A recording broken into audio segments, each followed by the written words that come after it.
நேரத்துல இப்படி தட்டுறாங்க?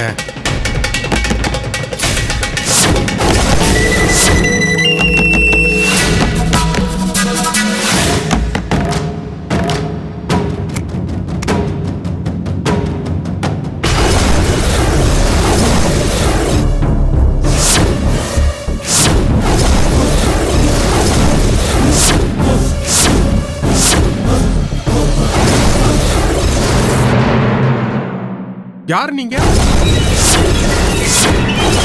எங்க கேக்குறேன்ல, யாருங்க நீங்க இந்த நேரத்துல கதவு தட்டுறீங்க? நில்லுங்க, இங்க பாரு. ஏமா, நான் கேள்வி கேட்டுட்டு இருக்கேன். என்ன தள்ளி விட்டுட்டு சோபால உட்கார்ந்தா என்னமா அர்த்தம்? தம்பி கோச்சுக்காதப்பா, நாங்க இந்த வீட்டு அம்மாவுக்கு ரொம்ப வேண்டியவங்க தான். கொஞ்சம் அமைதியா இருங்க. நீங்க ஆர்ப்பாட்டம் பண்ணிட்டு உள்ள வருவீங்க, அதை பார்த்துட்டு நான் அமைதியா இருக்கணுமா? முத வெளியே போங்க. ஏன்பா, பெரியம்மாவுக்கு சொந்தக்காரங்கன்னு சொல்றேன், வெளியே போன்னு சொன்னா என்னப்பா அர்த்தம்? நான் அம்மாவை கூட்டு வர்றதுக்குள்ள நீங்க ஏதாவது சுருட்டிட்டு போலான்னு பாக்குறீங்களா? முதல்ல வெளியே போங்க. நான் சொன்ன கேட்க மாட்டீங்க. நான் பெரியம்மாவை கூட்டு வந்துடுறேன். யோ, நாங்க எல்லாரும் வெளியே நிக்கிறதுக்கு பிச்சை கிட்ட வந்திருக்கோம். அறிவு கிட்ட தானமா பேசிட்டு இருக்க? என்னம்மா வாய் ரொம்ப நீளுது?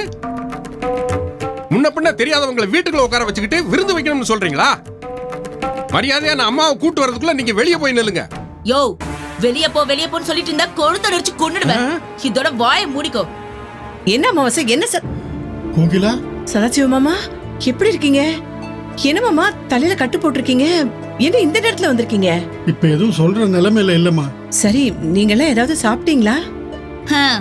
உங்க வீட்டை தேடி கண்டுபிடிக்கவே இவ்வளவு நேரம் ஆச்சு. இதுல எங்க இருந்து சாப்பிடுறது? இன்னும் கூட வயிறு கொடன் தான் கொடையுது. கொஞ்சம் சும்மா இருமா. இப்ப விடியற நேரம் தானே, நேரம் கெட்ட நேரத்துல வந்த இடத்துல தொந்தரவு கொடுக்க வேண்டாம். விடிஞ்சதும் பாத்துக்கலாமா? பசியோட படுக்க கூடாது மாமா. அமாவாசை சாப்பிடறதுக்கு என்ன இருக்கு? தோசை மாவு, சப்பாத்தி மாவெல்லாம் இருக்குமா? சரி ஐயா, ஒரு 10 நிமிஷத்துல ரெண்டுமே ரெடி பண்றியா? போக சீக்கிரம் பண்ணுங்க. அம்மாடி கோகிலா, அம்மா தூங்கிட்டு இருக்காங்களா? ஆமா மாமா, நான் எழுப்பவா? வேண்டாம்மா. நாங்க வாழ்ந்துகிட்ட அகதிங்க மாதிரி வந்து சேர்ந்திருக்கோம். எப்படி மரியாதை கிடைக்கும்னே தெரியல. ஐயோ, அப்படியெல்லாம் பேசாதம்மா. இந்த வீடு அன்பு நிறைஞ்ச வீடு. பகையாளி வந்து வாசல்ல நின்னா கூட பாசத்தோட தான் நாங்க வரவேற்போம். கோகிலா, கொஞ்ச நாளைக்கு தங்க இங்க இடம் கொடுத்தா போதுமா? என்ன மாமா இது? இது உங்க வீடு. இங்க தங்கறதுக்கு என்கிட்ட கேட்கணுமா? தாராளமா நீங்க இங்க இருக்கலாம். நான் அமாவாசை கிட்ட போர்வை தலகாணி எல்லாம் கொடுக்க சொல்றேன். இன்னைக்கு ஒரு நாள் நீங்க அட்ஜஸ்ட் பண்ணி ஹால்ல படுத்துக்கங்க. நாளைக்கு மாடியில ரூம் ரெடி பண்ணிடுறேன் மாமா. நீங்க வாங்கம்மா, டைம் ஆயிடுச்சு. சாப்பிடுங்க, பசிக்கும். வாங்க, அம்மா வருவாங்க. வாங்க வாமா.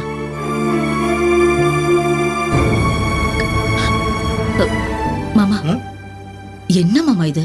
வயசுக்கு வந்த பிள்ளைங்களை எப்படி மாமா ஹால்ல படுக்க வைக்கிறது? அவசரத்துக்கு என்னமா பண்றது? ஹால்ல தானே படுக்க இடம் கொடுத்திருக்காங்க. ரோட்லயா படுக்க சொன்னாங்க? கொஞ்சம் அட்ஜஸ்ட் பண்ணிக்கணும். ஐயோ, அந்த அமாவாசை மூஞ்ச பார்த்தா நல்லவ மாதிரியே தெரியல. அவருக்கு உன் புருஷனோட 2 வயசு அதிகமா இருக்குமா? அவருக்கும் 2 மகள்கள் இருப்பாங்க. அனாவசியமா நீ சந்தேகப்படாத. என்ன பண்ணி தொலைறது? இந்த வீட்ல இருந்துதான் என் 2 மகளுங்களுக்கும் நான் கல்யாணம் பண்ணி வைக்கணும். இத பாரு, நான் அது விஷயமா எல்லாம் அவங்க கிட்ட பேச முடியாது. அட என்ன மாமா, நீங்க இருக்கிற சொத்துல பங்கு கேளுங்க. என்ன பேசுற? ஏற்கனவே சொத்துல நம்ம பாகமெல்லாம் வாங்கியாச்சு. கிறுக்கு மாதிரி பேசிட்டு இருக்க நீ. நான் அந்த எண்ணத்துல தான் வந்திருக்கேன். கடைசி வரைக்கும் இந்த வீடு தான் எனக்கு. மாமா, இந்த மாதிரி இடத்துல இருந்து உங்க பேத்திங்களுக்கு மாப்பிள்ள பார்த்தாதான் கொஞ்சம் கௌரவமான இடத்துல கட்டி கொடுக்க முடியும். உன் தம்பி தருதல ஒருத்தவன் மூத்த பொண்ணை கட்டிக்கணும்னு அலையறானே, அவனை எப்படி சமாளிக்க போற? அட நீங்க வேற மாமா, அவன் 6 மாசம் ஜெயில 6 மாசம் பெயிலுன்னு இருக்கான். அவனுக்கு எப்படி என் பொண்ணை கட்டி கொடுக்க முடியும்? இத பாரு, இந்த வீடு நமக்கு நிரந்தரம் இல்ல. கஷ்டம் தீர்ற வரைக்கும் இங்க இருக்க போறோம், அவ்வளவுதான். மாமா, நீங்க கண்டுக்காம இருங்க. தேவையில்லாதவங்க எல்லாம் வெளியேத்திட்டு இந்த வீட்டை என் கண்ட்ரோலுக்கு கொண்டு வந்துடுறேன். தேவையில்லாதவங்க வெளியேத்துவியா? யார சொல்ற? அட என்ன மாமா, இப்போ ஒண்ணு வந்து பேசிட்டு போச்சு. அது யாரு? அவ என் தங்கையோட மூத்த பொண்ணு கோகிலா. முதல்ல அதத்தான் வெளியேத்தணும். அதுக்கப்புறம் யார் யார வெளியேத்துறதுன்னு லிஸ்ட் எடுத்து சொல்றேன்.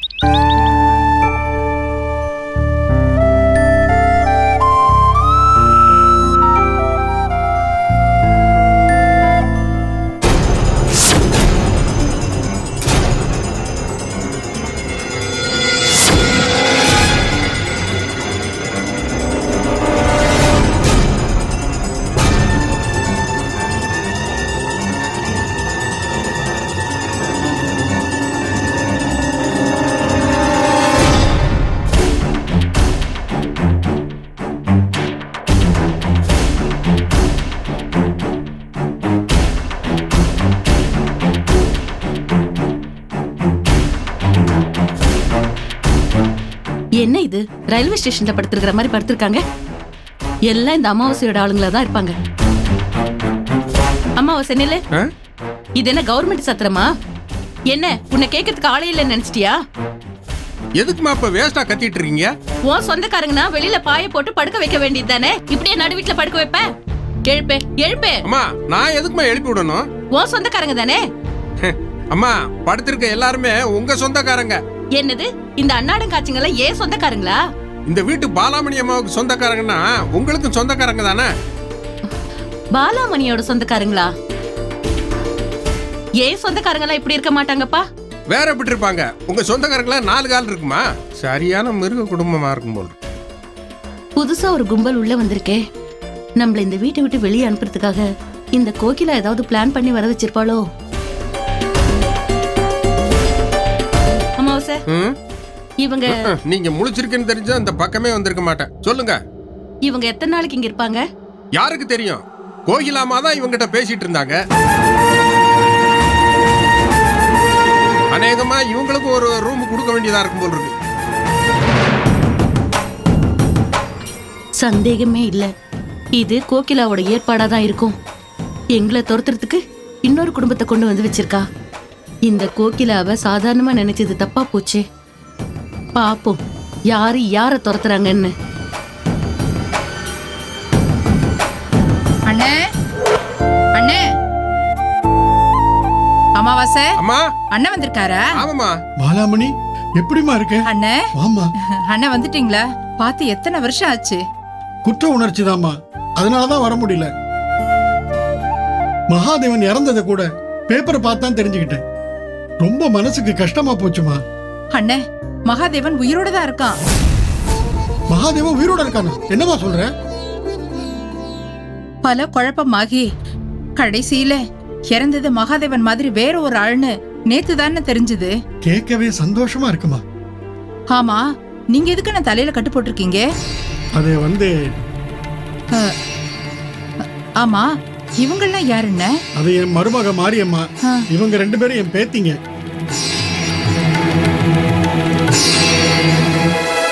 தலையிலயும் கையிலயும் கட்டு போட்டிருக்கிறத பார்த்தா நீங்க ஏதோ ஒரு பெரிய பிரச்சனையில இருந்து தப்பிச்சு வந்த மாதிரி இருக்கு. ஆமாமா, உயிர் தப்பிச்சு வந்திருக்கோம். என்னென்ன நடந்துச்சு? அது வந்து உங்ககிட்ட கொஞ்சம் தனியா பேசணும். சரிண்ணே. அமாவாசை அம்மா அவங்களை எழுப்பி அவங்களுக்கு காஃபி கொடு. சரியா? சரிங்கம்மா. வாங்கண்ண போலாம். எனக்கு காஃபிய மாடிக்கு கொண்டு வா.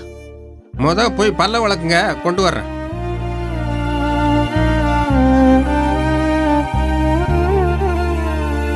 அண்ணே சொல்லுங்கண்ணே. உங்ககிட்ட சண்டை போட்டுக்கிட்டு அநியாயமா சொத்தெல்லாம் பிரிச்சுக்கிட்டு போனேன். அதனால தானோ என்னமோ அந்த சொத்து தங்கலம்மா. அண்ணே நீ சரியில்லாத மகனை பெத்து வச்சிருந்த, அதனாலதான் நான் சொத்து கொடுக்க மாட்டேன்னு சொன்னேன். ஆனா நீ என்கிட்ட சண்டை போட்டு அநியாயத்துக்கு அதை வாங்கிட்டு போயிட்ட. நீ சொன்ன மாதிரியே மோசமான என் மகன் சொத்தெல்லாம் அழிச்சிட்டு எங்களை கடங்காரன் ஆக்கிட்டு போய் சேர்ந்துட்டாமா. என்னென்ன சொல்ற?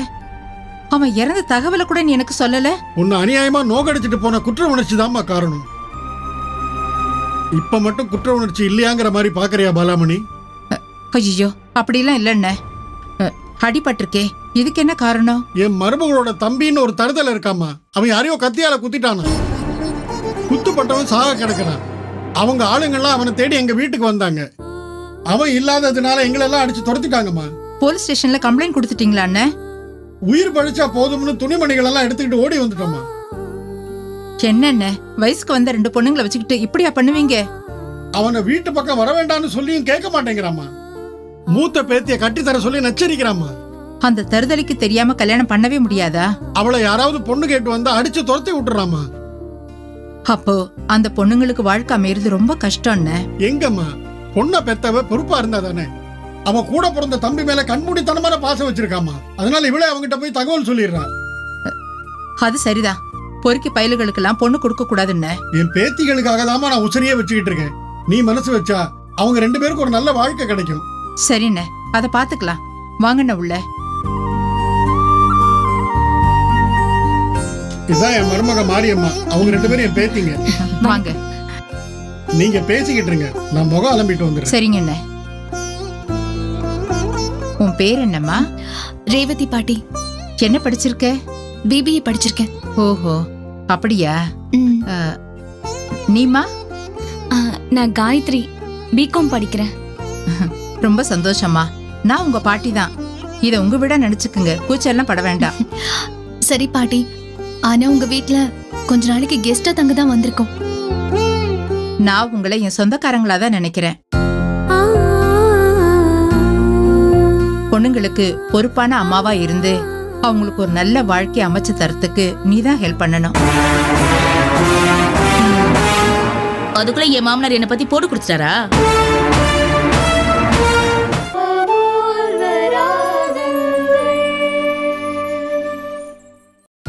பொண்ணுங்களுக்கு பொறுப்பான அம்மாவா இருந்து அவங்களுக்கு ஒரு நல்ல வாழ்க்கை அமைச்சு தரத்துக்கு நீதான் ஹெல்ப் பண்ணணும். அதுக்குள்ள என் மாமனார் என்ன பத்தி போட்டு கொடுத்துட்டாரா? போட்டு கொடுக்கறதுக்கு உன் மாமனார் என்ன ஸ்கூல் பையனா? சொந்தக்காரங்க வீட்டுல இருந்தாலும் கெஸ்ட் மாதிரி தான் இருந்துட்டு போக வந்தனும். பொண்ணு எவ்வளவு தெளிவா பேசுறா. அவளுக்கு ஏத்த பையனா தானே பாக்கணும்.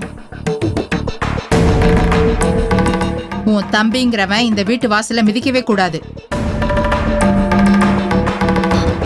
பாட்டி, நாங்க இங்க வந்ததே அவருக்கு தெரியாது பாட்டி. ஆனா எப்படியாவது கண்டுபிடிச்சு அவர் இங்க வந்துருவாரு. இங்க வந்தான்னா அவன் அசிங்கப்பட்டு தான் போவான். அம்மாவாசை, அம்மா, இவங்கெல்லாம் தங்கறதுக்கு எங்க ரூம் ரெடி பண்ணிருக்க? மேலதாம்மா, அங்க ஒரு ரூம் இருக்குல்ல. சுபாமா ரூம் பக்கத்துலயா? ஆமாம்மா. அங்க சரியா இருக்காது, அங்க வேண்டாம். என்ன? பரவாயில்ல பாட்டி, நாங்க அட்ஜஸ்ட் பண்ணி இருக்கோம் பாட்டி. நாங்க இங்க யார் கூடவும் சண்டை போடுறதுக்காக வரல. மிச்ச சொச்சம் இருக்கிற மானம் கூட போயிடக்கூடாதுங்கிறதுக்காக தான் வந்திருக்கோம். அவங்க எப்படிப்பட்டவங்களா இருந்தாலும் பரவாயில்ல. திட்டினா திட்டு வாங்கிக்கிறோம், ஏன் அடிச்சாலும் அடி வாங்கிக்கிறோம். உங்களுக்கு எந்த கவலையும் வேண்டாம். நீங்க என்னோட பேத்திங்களா இந்த வீட்டுல கௌரவமா தான் வாழ போறீங்க. நீங்க போய் குளிச்சுட்டு வாங்க, டிஃபன் சாப்பிடலாம். சரிங்க பாட்டி. அம்மா, சுடுதண்ணி போட்டு வச்சிருக்கேன், குளிச்சுட்டு வந்துருங்கம்மா. சரி. ரேவதி, நீ இந்த வீட்ல கெஸ்டா தான் தங்க போறியா? ஆமா, நான் சொன்னதுல என்னம்மா தப்பு? ஐயோ, நீ சொன்னது பெரிய தப்புடி. அம்மா, பாட்டி ஸ்ட்ரிக்ட்டா சொல்லிருக்காங்க, மாமா விங்கெல்லாம் வர வச்சிடாத. ஏய், அவன் பாசத்துல நீங்க வந்து பாக்குறத என்னால தடுக்க முடியாது. அப்ப எங்களுக்கு இந்த ஜென்மத்துல கல்யாணம் நடந்த மாதிரி தான் நடக்கும். அதுக்கு முன்னாடி உங்க 2 பேர்கிட்டயும் ஒரு விஷயத்த சொல்லிக்கிறேன். இங்க பார், இனிமே இதுதான் நம்ம வீடு. கழுத்தை புடிச்சு நம்மள வெளியே தள்ளினா கூட நம்ம போக கூடாது. என்னடி முழிக்கிறீங்க? இது வரைக்கும் என் வாழ்க்கையில முன்பாதி தான் நரகமா இருந்துச்சு. மறுபாதியாவது சொர்க்கமா இருக்கட்டுமேனு தான் கடவுள் நமக்கு இந்த வாய்ப்பு கொடுத்திருக்காரு. இனிமே நீங்க 2 பேரும் இந்த குடும்பத்தோட பிள்ளைங்க, ஞாபகம் இருக்கட்டும். நம்மளுக்கு யாராவது தொல்லை கொடுத்தாங்கன்னா நாம அவங்களுக்கு பதிலுக்கு தொல்லை கொடுத்து துரத்தி விட்டுற வேண்டியதுதான்.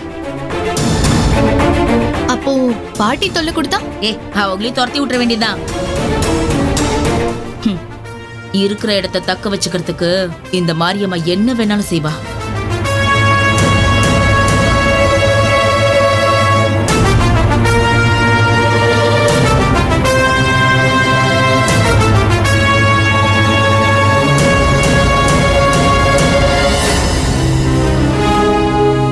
யார் யாருக்கோ கொலை பண்ற என் தம்பி நான் சொன்னா இந்த கிழவிய கொலை பண்ண மாட்டானா என்ன?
காணுமே, எங்க போயிருப்பா?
சார், போய் பாருமா. Thank you sir.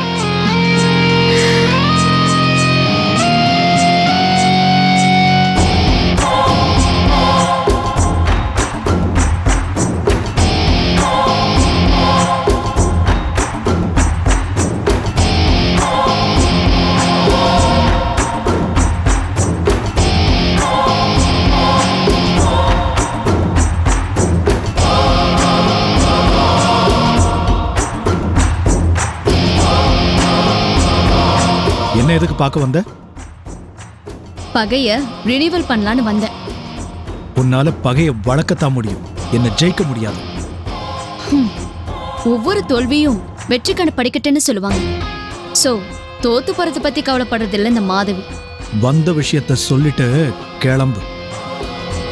ரெஜிஸ்டர் ஆபீஸ்ல கையெழுத்து மட்டும் மாத்தி போட்டிருந்தா இந்நேரம் டாக்டர் ஸ்வேதா கூட வேற ஸ்டேட்லயோ வேற நாட்டிலயோ செட்டில் ஆயிருப்ப. சூழ்ச்சி மூலமா கிடைக்கிற வெற்றி எப்பவுமே நிரந்தரம் கிடையாது மாதவி. நீ நினைச்சது நடக்காது. இது தர்மத்துக்கு கிடைச்ச வெற்றி. பட் நீங்க ஸ்வேதா கூட வாழ்ந்த நாட்களை ஸ்வேதா மறக்கல, மறக்கவும் மாட்டா. ஏய், ஐ டோன்ட் கேர். ஸ்வேதா யாரு? உன் கூட சேர்ந்து சூழ்ச்சி செஞ்ச ஒரு சூன்யக்காரி. அவளுக்கு துரோகம் செய்ய நினைச்சதுனாலதான் கடவுள் உங்களை கம்பி கொள்ள நிக்க வச்சிருக்காரு. அது தெரியுதா? நான் அதை பத்தி கவலைப்படல. சீக்கிரமாவே வெளியே வருவேன். எப்படி முடியும்? ஒரு அப்பாவி பெண் டாக்டர் கூட குடும்பம் நடத்தி மோசடி பண்ணதுக்கு ஒரு செக்ஷன், அந்த டாக்டரோட தங்கச்சி கூட கள்ள தொடர்பு வச்சிருந்ததுக்கு இன்னொரு செக்ஷன், அப்புறம் அந்த பொண்ணை கர்ப்பமாக்குனதுக்கு ஒரு செக்ஷன், கடைசியா அவளையும் மோசம் பண்ணி அவளோட தற்கொலைக்கு காரணமானதுக்கு ஒரு செக்ஷன். மொத்தம் 4 செக்ஷன்ல உன் மேல எஃப்ஐஆர் போடுவான்.